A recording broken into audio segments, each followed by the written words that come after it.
السلام عليكم ورحمة الله وبركاته اخواتي وحبايبي ابطال المرحلة الثانوية، ازيكم عاملين ايه؟ يا رب دايما تكونوا بخير. معاكم استاذ عبد الله عواد، وباذن الله الفيديو بتاع النهارده ودرسنا النهارده لاخواتنا وحبايبنا اولى ثانوي. اول درس عندنا في الادب باذن الله اللي هو الادب في العصر الجاهلي. هنبدا نتكلم عن الادب في العصر الجاهلي، ويعني ايه ادب اصلا، ويعني ايه العصر الجاهلي، وهنبدا بقى نشوف كل تفاصيله باذن الله في درسنا النهارده. ما تنساش قبل ما نبدا الفيديو كده تصلي على النبي وتزيد النبي صلاه، ويلا بينا يا سيدي اما نبتدي. طيب هو يا مستر معنى كلمه ادب، تعالى كده اما ما ندردش شويه قبل ما نخش في كلامنا. طيب هو معنى كلمه ادب يعني ايه يا مستر اصلا؟ هل معنى كلمه الادب او ان هم جايبين لنا عندنا فرع؟ استنى بس كده نجيب الكورس ده الاول كده ونقعد نتكلم.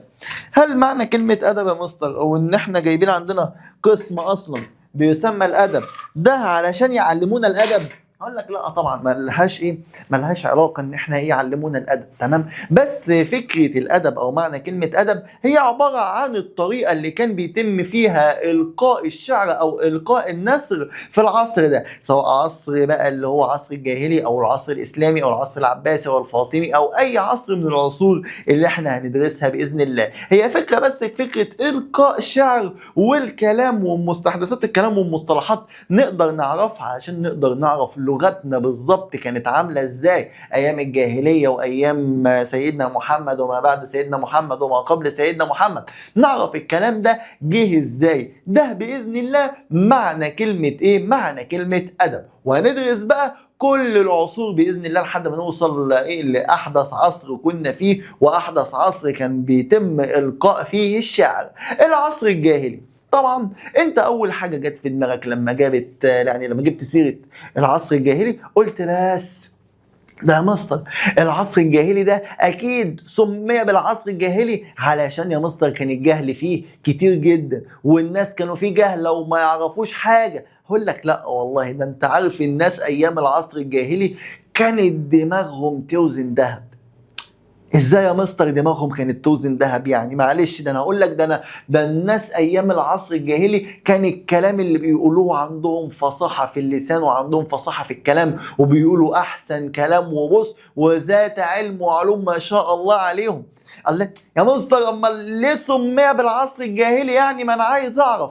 هقول لك سمي بالعصر الجاهلي نسبه الى الجهاله اللي اتنشرت فيه. هتقولي نسبة إلى الجهالة؟ طب ما أنا لسه قايل كده يا مستر، ما أنا لسه قايل إن هو بينتشر فيه الجهل. أقول لك لا، بتفرق ما بين الجهل والجهالة. يعني يا مستر هتفرق؟ هقول لك في فرق كبير جدا ما بين الجهل والجهالة. الناس دول ما كانوش جهلة، الناس دول كانوا بسم الله ما شاء الله عليهم في الفصاحة وفي اللسان وفي الكتابة وفي القراءة وفي كل حاجة في العلوم، كانوا بسم الله ما شاء الله عليهم، بس كان ينتشر الجهالة في الوقت ده. وتعالى كده يا سيدي معرفك واحدة واحدة الفرق ما بين الجهل والفرق ما بين الجهالة في خطوتين بساط كده، وبالمرة نعرف هو كان امتى العصر الجاهلي ده بالظبط. يعني امتى ما نشوف الشعر ده، او امتى ما نقول ان ده كان من ايام الجاهلية، يعني من امتى بالظبط؟ هقول لك والله يا سيدي من حيث الشعر في العصر الجاهلي او العصر الجاهلي ده. اقول لك والله العصر الجاهلي ده اللي كان موجود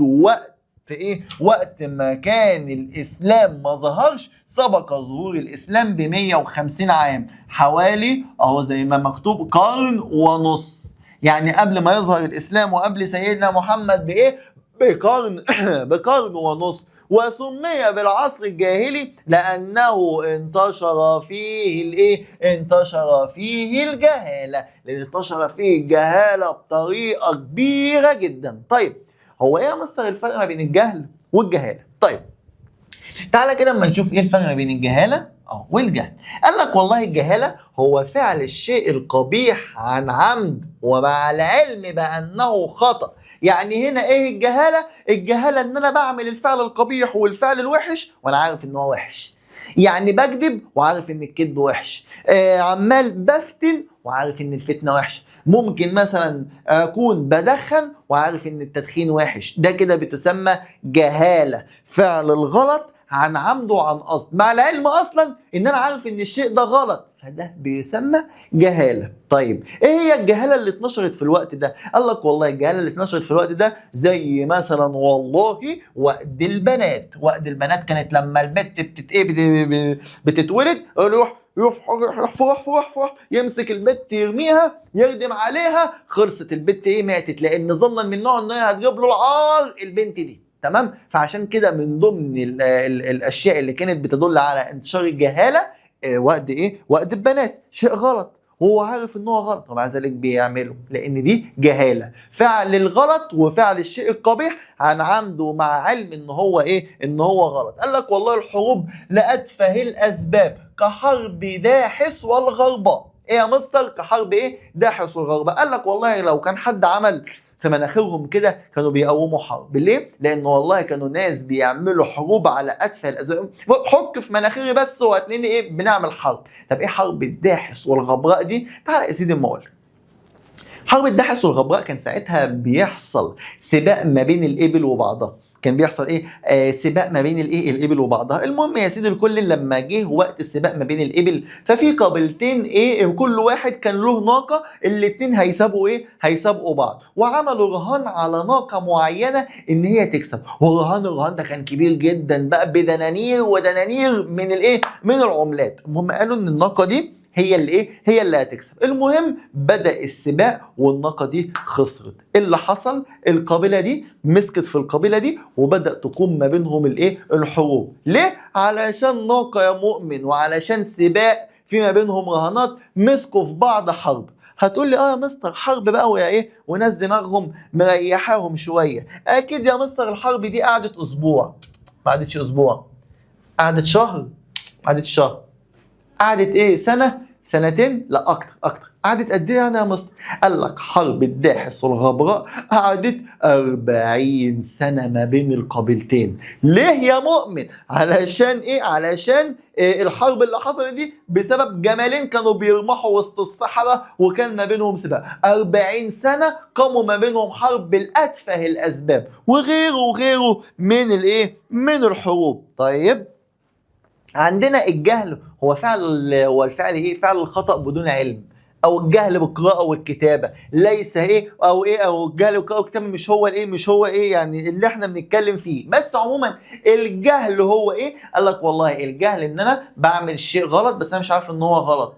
ممكن اكون ان انا باخد فلوس من جيب ابويا وانا مش عارف ان الفعل ده غلط، باخد فلوس من بوك بتاع امي وانا مش عارف ان الفعل ده غلط، فده كده بيسمى جهل. ممكن والله مثلا اكون بغتاب حد، بجيب سيره حد دايما على لساني وفي ظهره وانا ما اكونش عارف ان الفعل ده غلط، فده كده بيسمى جهل، ان انت بتعمل شيء غلط بس انت مش عارف ان ده غلط. عرفت الفرق ما بين الجهاله؟ الجهاله ان انا بعمل الفعل الغلط وبكون عارف ان هو غلط وبعمله، انما الجهل بعمل شيء غلط بس انا مش عارف ان هو غلط.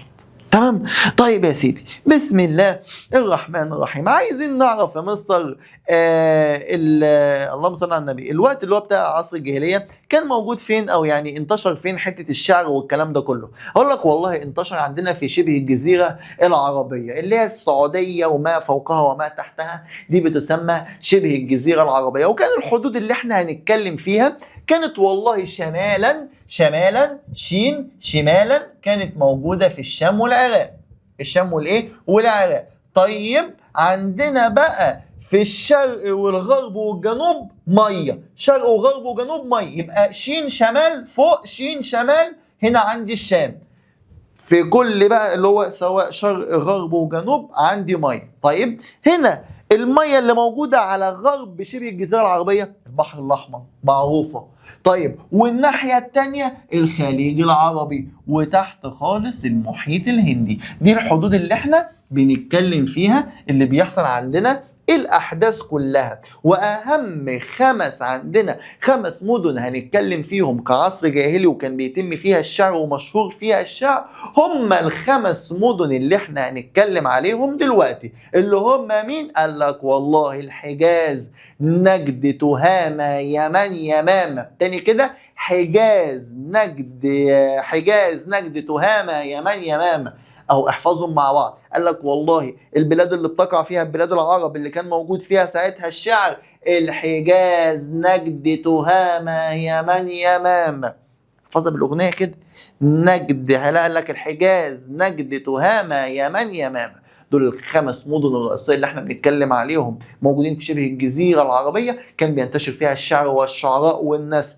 الحجاز، نجد، تهامة، يمن، يمام. طيب تعالى كده يا سيدي ما نشوف اللي بعده. قال لك بسم الله الرحمن الرحيم. عايزين نعرف بقى حياتهم الاجتماعية، وكيف انقسم المجتمع الجاهلي، وازاي كانوا بيسكنوا، وطريقة معايشهم والكلام ده كله.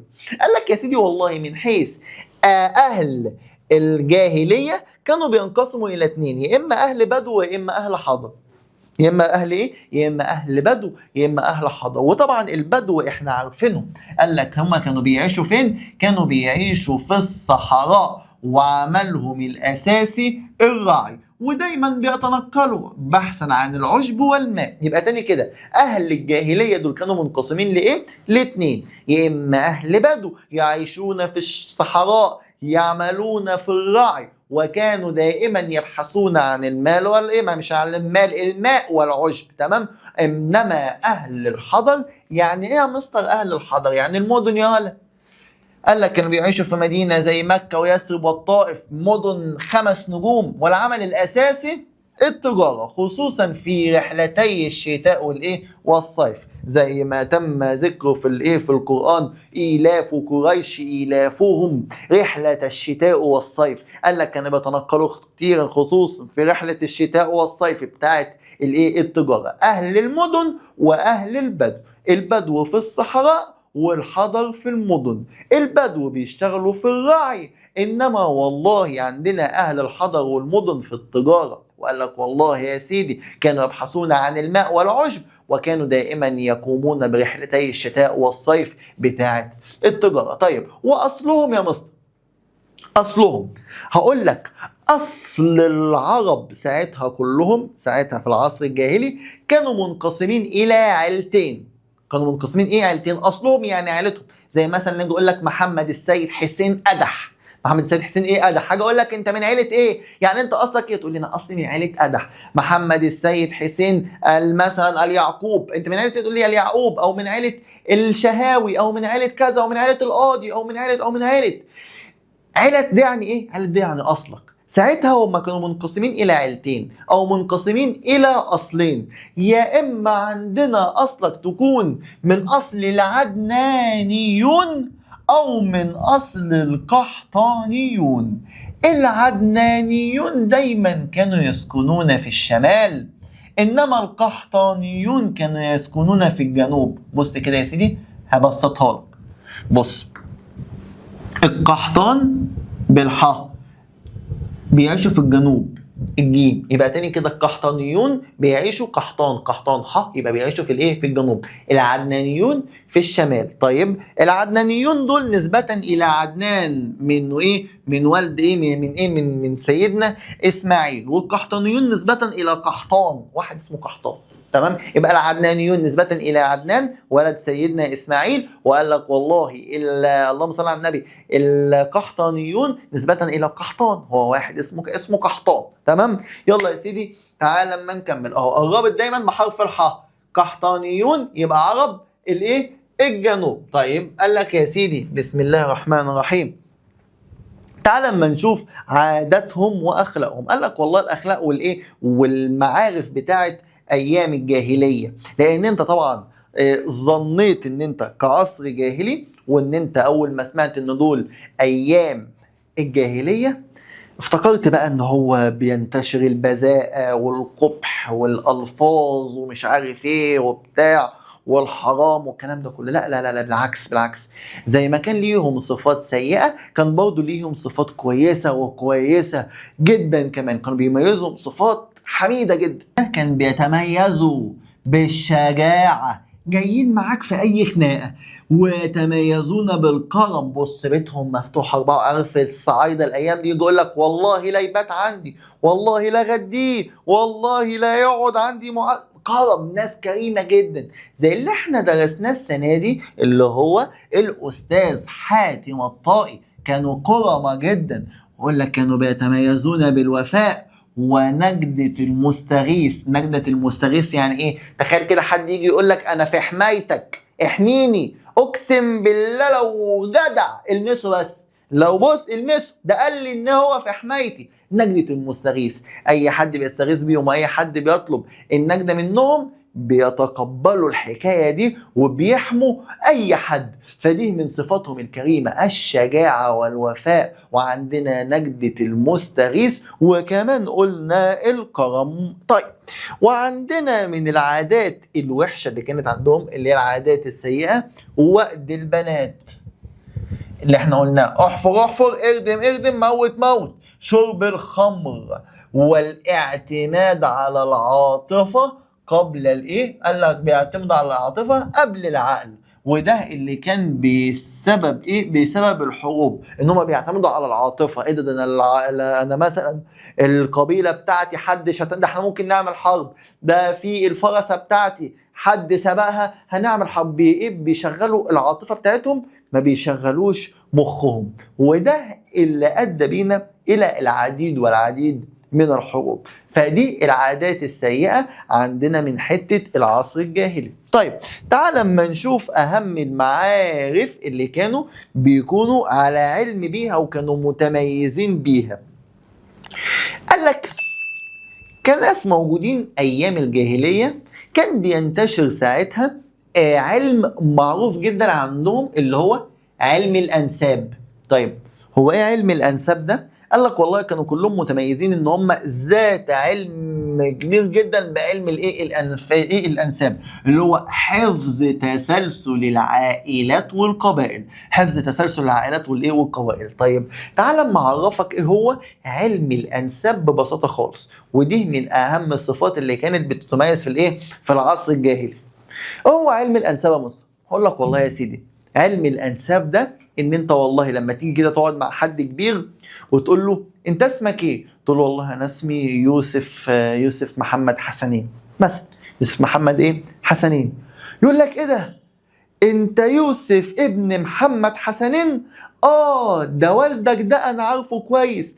ده محمد حسنين ده له اخ اسمه احمد حسنين، وليك عمك التاني حسن حسنين، وابوك ده حبيبي، ابوك ده انا عارف عمك فلان الفلاني وعمك فلان الفلاني، وعارف كمان ان هو متجوز. ده انت امك كذا كذا كذا. ده انت والله جدك ده انت ما يكونش جدك فلان الفلاني. ده انا عارف جدك كويس. ده انت جدك ده، وتلاقيه جابك من 7 جد. ده كده اسمه ايه؟ علم الانساب. وتلاقيه جاب اسامي في العيله انت اصلا ما تعرفهاش. ده علم الانساب. علم الانساب اللي هو عارف تسلسل العائلات، عارف القبائل، عارف الناس، عارف ده وعارف ده. علم الانساب علم تسلسل العائلات والقبائل. وعندنا برضه يا سيدي الكل كانوا بيتميزون بإحدى المعارف الأخرى اللي هو علم الفراسة. علم الإيه؟ الفراسة. بيكون عنده إيه؟ علم الفراسة. إيه هو علم الفراسة؟ هو الاستدلال من هيئة الإنسان أو على صفته من خلال إيه؟ من خلال شكله ومن خلال شكله والمظهر الخارجي. بيعرف الإنسان من مظهره الإيه؟ الخارجي، ويقدر يقول ايه؟ والله ده شكله ابن ناس، ده شكله مش عارف ايه مش عارف ايه. تلاقيه عنده علم الفراسه. تلاقيه قاعد كده يقول لك ده لابس جزمه بتلمع وبنطلون شكله بنطلون ماركه، القميص مكوي ومظبوط عليه، ولابس ساعة سمارت، ومعاه موبايل أحدث حاجة، وما شاء الله شعره مسرحه على جنب ومش عارف ايه. تلاقيه قاعد بيفصص الانسان، بيفصص البني ادم كده من فوق لتحت.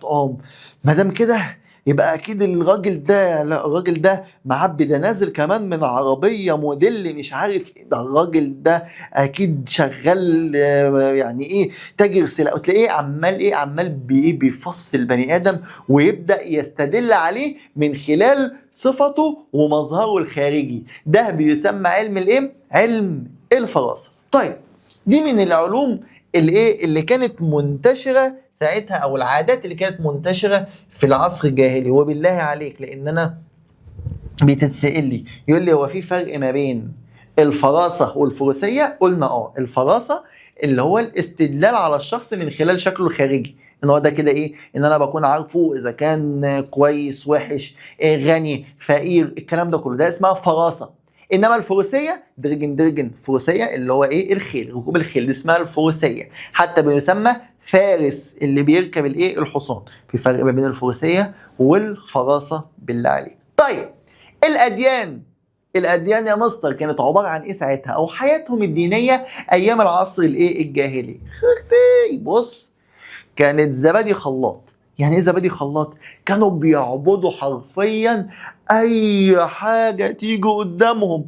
كانت هناك عبادات للاصنام والاوثان. يعني ايه يا مستر؟ يعني كانوا بيعبدوا الحجار، بيعبدوا الشمس، بيعبدوا القمر، بيعبدوا الاصنام من العجوه. يخرب يا اخي ايه ده؟ انتوا بتعبدوا اي حاجه حرفيا. كان هناك الاصنام والاوثان، وكان هناك زي ما كنا بنقول ايه، كان هناك يعني عبادات كتيره جدا وفوضى دينيه كانت بتنتشر ساعتها. ده ايه من حيث العصر الجاهلي. كانوا اول ما بيشوفوا اي حاجه كانوا بيعوزوا يعبدوها. ايه ده كرسي هعبده. ايه ده الشمس هعبدها. ايه ده بالليل جه القمر، طب ما اعبده. ايه ده رجل كنبه هعبد. اي حاجه كانوا بيعبدوا اي حاجه تيجي قدامه حرفيا. كان هناك فوضى دينيه. ده غير برضه قال ان هو كان ساعتها كانوا في ناس اللهم صل على النبي، كانوا بيكونوا ذات الديانه اليهوديه واللي موجوده في اليمن والحجاز ساعتها، وكانت برضه النصرانيه والمسيحيه كانت موجوده اليمن ونجران وعرب الشمال والعراق، وكل الكلام ده كان موجود ساعتها. وكانوا برضه هناك اديان بس فوضى دينيه، واللي عايز اعبد الستاره دي، اعبد اي حاجه انت عايزها. وده اللي كان مطلوب. ده اللي كان مطلوب ازاي يعني يا مصطفى؟ علشان لما الدين الاسلامي ينزل، وعلشان لما القرآن ينزل في وقت زي ده، ان احنا نعبد اله واحد، يكون المخ اصلا ساعتها مهيأ بحاجة زي دي. لان ساعتها كانت في ناس بتفكر، وساعتها كانت في ناس بترفض حتة تعدد الآلهة. ايه يا عم اعبد عجوة، طب ما احطها في نص الرغيف واكلها احسن. فاهمني؟ فكان في ناس برضه عقول بترفض تعدد الآلهة.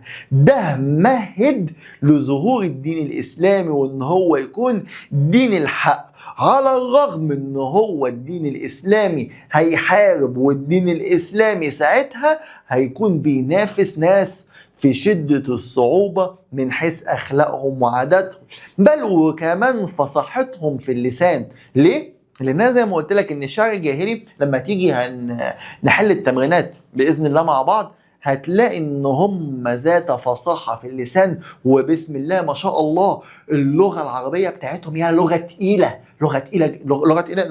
لا نقعد، لغة تقيلة جدا. لغة بتحسسك ان اللغة العربية دي احنا ما درسناش لغة عربية تقيلة فعلا. فده اللي هيخلي القرآن الكريم يظهر، ويظهر بتقله كمان، لان هو بيتحدى ناس لغويا في منتهى الصعوبة. طيب لما نزل القرآن الكريم حد قدر ينافسه؟ انا حاسس ان انا قصير شويه كده هل لما القرآن الكريم نزل حد من الشعراء الجاهليه دول، امرؤ القيس ولا حد قدر يقف قدام فصاحه اللغه بتاعت القرآن الكريم؟ لا. على الرغم من ايه؟ على الرغم ان هم كانوا بسم الله ما شاء الله عليهم في فصاحتهم في اللسان. طيب لما القرآن نزل، خليني اقول لك حاجه كده. لما القرآن نزل يا عم الحاج ويا سيد الكل، بدأ القرآن يتحدى شعراء الجاهلية. قال لهم والله، يعني سيدنا محمد بدأ يكلمهم ويقولوا، ولئن في سورة بتقول ايه هقولها لكم بعدين، بس يعني ايه، سيدنا محمد نزل وبدأ يتكلم مع الشعراء ان هم لو مش عاجبهم الدين الاسلامي ومش عاجبهم القرآن الكريم، وممكن والله تألفوا حاجة زي القرآن الكريم، ممكن تألفوا قرآن زي اللي موجود ده. طبعا الكل فشل ان هو يعمل قرآن. طيب بدأ التحدي ينزل شوية، رغم ان هم كانوا بص في قمة البراعة اللغوية، فشلوا طبعا يعملوا قرآن، وفشلوا ان هم يعملوا كلام بدون اخطاء لغوية زي القرآن الكريم. طيب بدأ التحدي يقل شوية، بدأ سيدنا محمد يكلمهم ويقول لهم خلاص ائتوني بصورة واحدة بس من القرآن الكريم أو زي القرآن الكريم. كلها اجتهادات حصلت ومفيش حد قدر يتحدى القرآن. عشان تعرف بس احنا بنتكلم فيه، الناس كانوا في براعة اللغة اللغة العربية ساعتها. قال لهم خلاص بلاش، ائتوني بآية واحدة زي القرآن الكريم. كلهم فشلوا. وده دليل على شدة وقوة براعة القرآن الكريم، ان مفيش حد، حتى الشعراء بتوع عصر الجاهلية اللي الدين ساعتها نزل فيها، مفيش حد قدر ان هو يتحدى القرآن الكريم. وتعالى كده يا سيدي ما نتكلم عن نقطة تانية، الا وهي الاسواق الادبية. طيب هي ايه مصدر الاسواق الادبية دي؟ هي الاسواق الادبية دي ساعتها كانت لان احنا نروح نتسوق ونجيب اكل وشرب والكلام ده كله؟ لا، الأسواق الأدبية ساعتها كانت ليها استخدامات تانية خالص وقتها. ايه هي يا مستر الأسواق الأدبية دي؟ قال لك أسواق لم تكن للبيع والشراء فقط، بل كانت منتديات لتنافس الشعر. أشهرها الأدوات اللي هي الأسواق الأدبية دي عكاظ وذي المجاز ودومة الجندل ومجنة. دي والله يا سيدي عندنا الأسواق الأدبية كانت ليها أغراض يا سيدي الكل، إن هي يتم فيها إلقاء الشعر ويتم فيها المنافسة عن طريق برضو الشعر اللي بيتم. عارف الدس بتاع الراب؟ الدس بتاع الراب ده إن أنا أقول لك أغنية راب، اقول لك فيها كلام وحش وانت ترد عليا بكلام وحش، والجامد فينا في الكلام الوحش هو اللي يبقى هو اللي يبقى كسب. فده بالظبط اللي كان بيحصل في الاسواق الادبيه، عكاظ وجين مجاز ودومه الجندل ومجنه. هو ده اللي كان بيحصل ساعتها في الاسواق الادبيه. شاعرين يقفوا قدام بعض ويبدا تبدا يقول له يلا يلا مش عارف ايه، يلا يلا مش عارف ايه، يلا يلا يلا، ويبداوا يشتموا في بعض، والجامد فيهم هو اللي يكسب، والناس اللي بتعجب بشعره هو اللي بيكسب التنافس ده. ده كان بيحصل فين؟ في السوق، الاسواق الادبيه. فما كانتش الغرض بتاعت السوق والبيع والشراء والكلام ده كله، كان ليها استخدامات تانية خالص. وعموما ان احنا يكون في شتيمه في الشعر ده كده بيسمى الهجاء. ان انا هجاء، ان احنا كنا بنغلط في الناس اللي قدامنا. طيب يا سيدي، بسم الله الرحمن الرحيم. طيب لو جينا بقى نتكلم عن الشعر والنثر، هو ايه يا مستر الفرق ما بين الشعر والنثر؟ هقول لك والله الفرق ما بين الشعر والنثر، الشعر ده عبارة عن كلام موزون مقفى. يعني ايه يا مستر كلام موزون مقفى؟